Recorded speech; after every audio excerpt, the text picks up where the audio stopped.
Αγαπητός.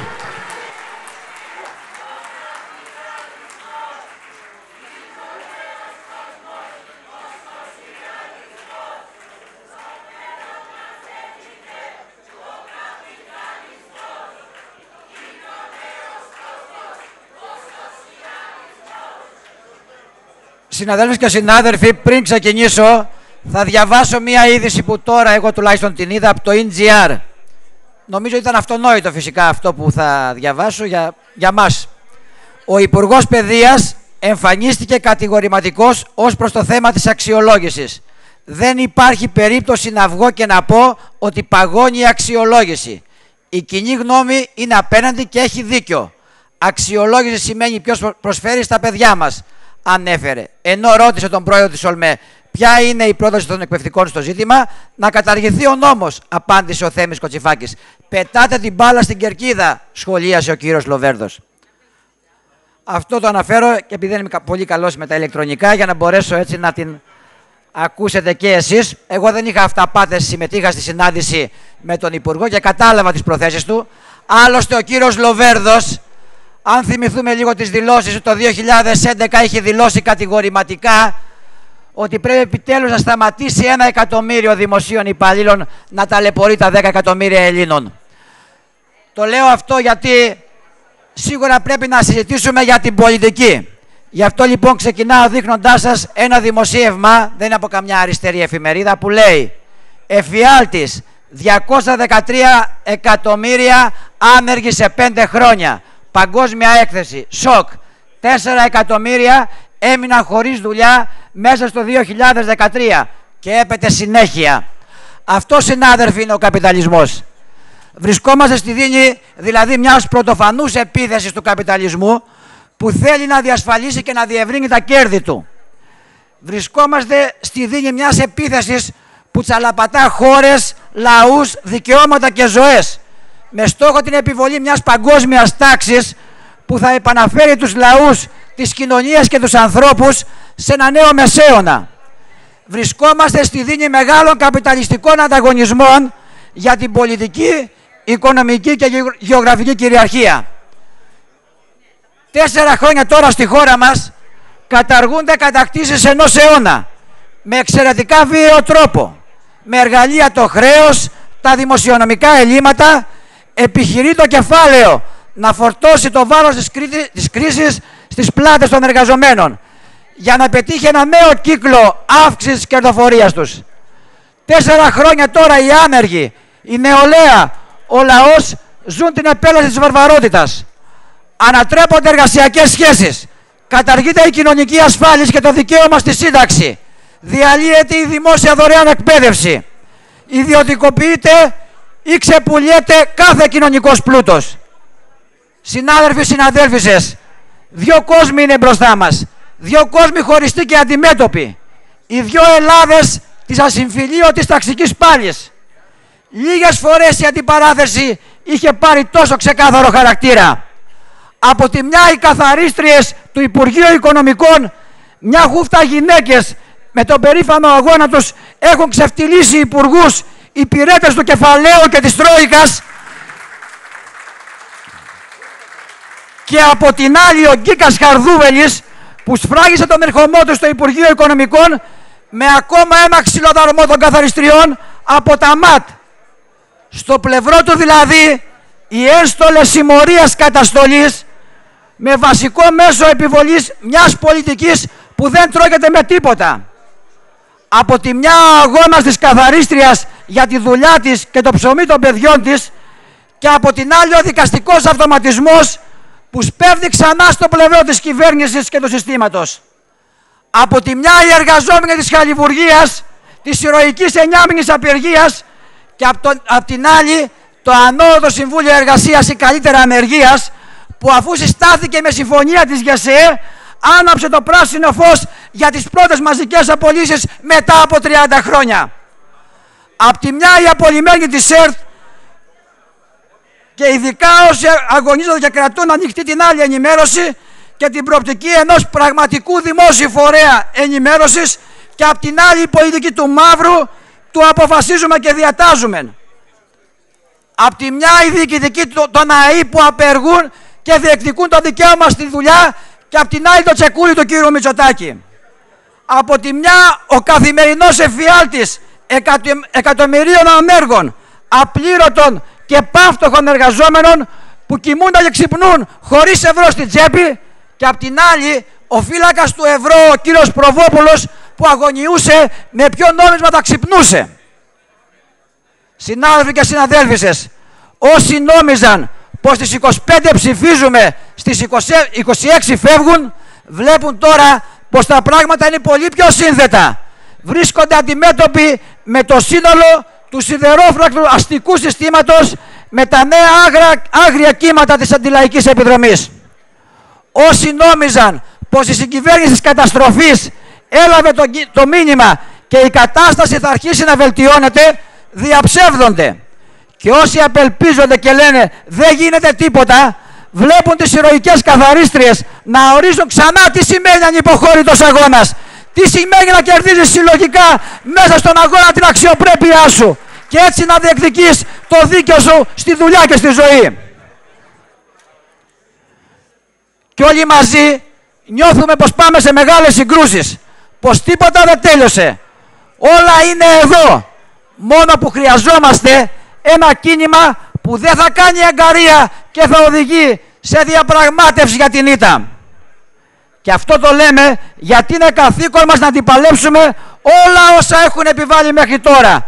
Για να σταματήσουμε όμως και αυτά που έρχονται, που κανένας δεν μίλησε αυτές τις μέρες μέσα σε αυτή την αίθουσα από τις πλειοψηφούσας παρατάξεις ΠΑΣ και ΔΑΚΕ.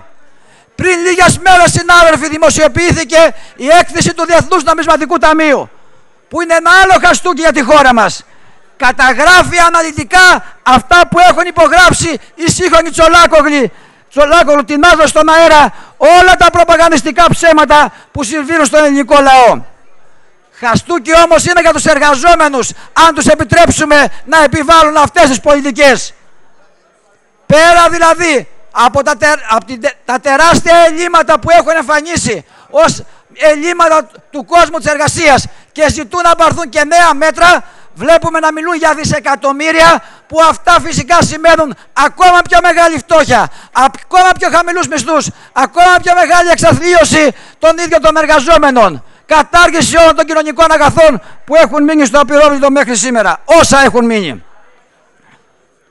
Εμείς αυτό που λέμε είναι ότι δεν θέλουμε να μοιράσουμε τη φτώχεια μας, και επειδή άνοιξε ήδη, όπως φαίνεται με τα χθεσινά δημοσιεύματα, και το μεγάλο θέμα των μισθών, αυτό που θέλουμε να σημειώσουμε είναι ότι πρέπει να μιλήσει ο κόσμος της εργασίας για την τεράστια μείωση των μισθών μας τα προηγούμενα χρόνια. Όχι να προστατεύσει αυτό που λένε, δηλαδή δήθεν μια καλύτερη αναδιανομή, που είναι ένα τεράστιο ψέμα. 31% είναι κάτω οι μισθοί των δημοσίων υπαλλήλων τα τελευταία χρόνια, τα χρόνια του μνημονίου. Κι άλλο θα μειωθούνε. Πόσο πιο κάτω μπορεί να πάει ο μισθός του πρωτοδιόριστου εκπαιδευτικού για να μπορέσει να ζήσει. Λέμε λοιπόν ότι οι πολιτικές αυτές που καθορίζουν τη ζωή είναι αυτές που δεν αντιπαλεύθηκαν από το Διοικητικό Συμβούλιο της Ομοσπονδίας. Και ας σταματήσουν να χαϊδεύουν αυτιά ή να μιλάνε για ενότητες. Το Διοικητικό Συμβούλιο ήταν από την άλλη μεριά, από τη μεριά υπεράσπισης αυτών των πολιτικών του μνημονίων, της Ευρωπαϊκής Ένωσης, της Τρόικας και του κεφαλαίου. Και αυτό ξεκινάει από τη συγκρότηση του Διοικητικού Συμβουλίου. Γιατί αυτό που είπε συγκεκριμένα ο γραμματέας της Ομοσπονδίας, αυτή είναι η αλήθεια. Ξέραμε πώς θα συγκροτηθεί το Προεδρείο. Ακριβώς αυτό ανέφερε στα πεπραγμένα. Δεν επεδίωξαν όμως να συγκροτηθεί από την πρώτη στιγμή, γιατί στους σχεδιασμούς τους ήταν να μπλοκάρουν την προσπάθεια για ένα μεγάλο ενωτικό αγώνα από το Σεπτέμβρη. Μια από τις βασικές επιδιώξεις της πλειοψηφίας του Διοικητικού Συμβουλίου ήταν αυτή. Να μην μπορέσει ο κόσμος των εκπαιδευτικών, των εργαζόμενων στον υπόλοιπο δημόσιο τομέα, στον ιδιωτικό τομέα, να παλέψει από κοινού για να ανατρέψει αυτές τις πολιτικές. Γι' αυτό και σε όλα τα διοικητικά συμβούλια δεν διαφώνησαν πουθενά. Μαζί ψήφισαν, μαζί στήριζαν αυτές τις πολιτικές. Αυτό που εμείς θέλουμε να σημειώσουμε είναι ότι υπάρχει μια πολιτική που ξεκινάει από πολύ μακριά, θέλει να σαρώσει τα πάντα, και χρέος του κινήματος είναι ή συνολικά να την αμφισβητήσει ή αλλιώς ελπίδα δεν υπάρχει. σε όποιες παρεμβάσεις κάναμε, σε οποιοδήποτε ζήτημα, το Διοικητικό Συμβούλιο ξεκινούσε από μια ανακοίνωση, πήγαινε σε μια πιο σκληρή ανακοίνωση, ζητούσε μια νομική γνωμοδότηση και μετά πετούσε την μπάλα στους συναδέλφους να κάνουν αυτοί ό,τι νομίζουν, όπως μπορούν, χωρίς καμιά στήριξη, χωρίς καμιά βοήθεια. Ολοκλήρωνε, συνάδελφε. Στο μεγάλο θέμα της αξιολόγησης, αυτό που θέλουμε να σημειώσουμε είναι ότι η μάχη την έδωσε ο κόσμος της εκπαίδευσης, γιατί ξέρει τι έρχονται μέσα από τις αξιολογήσεις, τις αυτοαξιολογήσεις και όλους τους υπόλοιπους μηχανισμούς. Ξέρει ότι αυτό που έχουν ψηφίσει με το τελευταίο μεσοπρόθεσμο είναι η διάλυση του δημόσιου τομέα. Είναι να πάμε δηλαδή σε ένα πιο φτηνό, πιο ευέλικτο, πιο προσαρμοσμένο δημόσιο τομέα, χωρίς δικαιώματα του κόσμου της εργασίας. Γι' αυτό τίποτα δεν μπορεί να κερδίσεις, ούτε την απόσπαση, ούτε τη μετάταξη, ούτε οποιοδήποτε μικροεπίδομα, αν δεν αμφισβητήσεις τους πυρήνες αυτής της πολιτικής. Αν δεν τα βάλεις με αυτούς που ουσιαστικά φέρνουν τα δεινά στον κόσμο της εργασίας, με το κεφάλαιο την Ευρωπαϊκή Ένωση, την αστική τάξη στη χώρα σου και παντού. Σχετικά με τα ζητήματα της αξιολόγησης, εμείς από την πρώτη στιγμή είπαμε ότι βάζουμε ένα στόχο. Το στόχο να ανατρέψουμε την αξιολόγηση, αυτοαξιολόγηση, να μην περάσουν αυτές οι πολιτικές και οι σχεδιασμοί των Υπουργείων Παιδείας και Μεταρρύθμισης. Γι' αυτό κάναμε και υποχωρήσεις, γι' αυτό κάναμε βήματα πίσω. Όμως αυτό που βλέπαμε σε όλη τη διαδικασία, σε όλη την πορεία αυτού του μεγάλου ζητήματος, ήταν ότι το Διοικητικό Συμβούλιο μπορεί να ψήφιζε ορισμένα πράγματα, τα ψήφιζε όμως για να μην τα υλοποιήσει. Δεν τα πάλεψε ούτε μια στιγμή, ούτε καν στο Διοικητικό Συμβούλιο. Μια απλή ανακοίνωση έβγαζε και μετά έλεγε ή φταίει ο κόσμος που δεν μπορεί να τα παλέψει, να τα υπηρετήσει και να νικήσει, ή φταίνουν γενικά οι πολιτικές τους. Εμείς σημειώνουμε ότι στο δύσκολο αυτόν αγώνα χρειάζεται πραγματικά ενότητα. Χρειάζεται να είμαστε όλοι μαζί. Όμως η πορεία της φετινής χρονιάς έχει αποδείξει ακόμα πιο περίτρανα στις παρεμβάσεις ότι η ηγεσία των παρατάξεων πας και δάκε δεν είναι με τον κλάδο. Εξυπηρετούν συγκεκριμένες πολιτικές και αυτό φάνηκε στις πιο κρίσιμες, στις πιο κορυφαίες στιγμές. Συνάδελφε, ολοκλήρωνε τώρα, παρακαλώ. Παρακαλώ.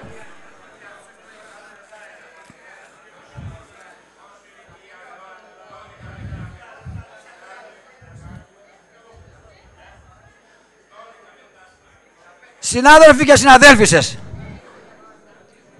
απευθυνόμενος προς τους συντρόφους συναγωνιστές του ΠΑΜΕ, και εδώ μέσα, αλλά και στο Διοικητικό Συμβούλιο, αλλά και συνολικά στην κοινωνία, αυτό που θέλω να πω είναι ότι δεν πρέπει να χαίρονται όταν τους υπευθυμούν ότι είστε καθαροί.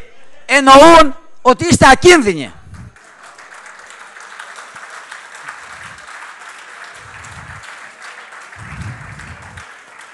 Η αντίληψη που αναπαράγεται ότι οι αγώνες δεν μπορούν να νικήσουν εξαιτίας των συσχετισμών ή οτιδήποτε άλλο, είναι κατά την άποψή μας αυτή που ρίχνει νερό στο μήλο του ΣΥΡΙΖΑ. Αφού οι αγώνες δεν νικούν, τι άλλο να κάνει ο κόσμος? Τι θα πρέπει διαφορετικό να κάνει, λέει τελικά? Να πάει να ψηφίσει για να φύγουν αυτοί. Η εμπειρία του 2010-2012 έχει δείξει ότι το κίνημα μπορεί να νικήσει. Μπορεί να φέρει αποτελέσματα, αρκεί να στηριχθεί από όλες αυτές τις δυνάμεις που είναι σε μια ταξική κατεύθυνση. Εμείς αυτό που θέλουμε να σημειώσουμε είναι ότι μπορεί ο κόσμος της αριστεράς με τις διαφορές, τις διαφωνίες, να μην σέρνεται πίσω από τη ΓΕΣΕ, την ΑΔΕΔΗ και όλους τους άλλους στους απεργιακούς αγώνες που αυτοί αποφασίζουν τα τελευταία ιδιαίτερα χρόνια κάθε 6 μήνες. Η αγωνία μας να είναι το πώς μπορούμε εμείς να συγκροτήσουμε ένα μέτωπο αγώνα που θα είμαστε όλοι μαζί στους δρόμους, στις πλατείες και θα διεκδικούμε έστω με τις διαφορές μας το να νικήσουμε τώρα για το ψωμί, για τη ζωή του κόσμου της εργασίας. Ευχαριστούμε και πολύ. για το μέλλον, τον σοσιαλισμό και τη λαϊκή εξουσία. Ευχαριστούμε πολύ, συνάδελφε. Αυτό που μπορεί να ενώσει σήμερα τον κόσμο της εργασίας είναι να αντιπαλέψει μέσα από το κίνημα, μέσα από συντονισμούς, μέσα από μεγάλους πανεργατικούς αγώνες του δημόσιου και του ιδιωτικού τομέα, την ανατροπή της πολιτικής του κεφαλαίου και της Ευρωπαϊκής Ένωσης στη χώρα μας. Τώρα που μπορούμε πραγματικά τη φτώχεια, τη μιζέρια και την εξαθλίωση να τη μετατρέψουμε σε δύναμη, σε απόφαση και αγώνα μέχρι τη νίκη για την ανατροπή τους και των σημερινών κυβερνώντων και όποιον άλλον θέλουν να μας κυβερνήσουν υλοποιώντας αυτές τις πολιτικές. Το μέλλον είναι μπροστά μας, εκεί θα δοκιμαστούμε όλοι, ιδιαίτερα ο κόσμος αριστεράς που μπορεί να φέρει πραγματικά μεγάλα αποτελέσματα σε αυτή την εποχή της κρίσης του καπιταλισμού. Ευχαριστούμε πολύ.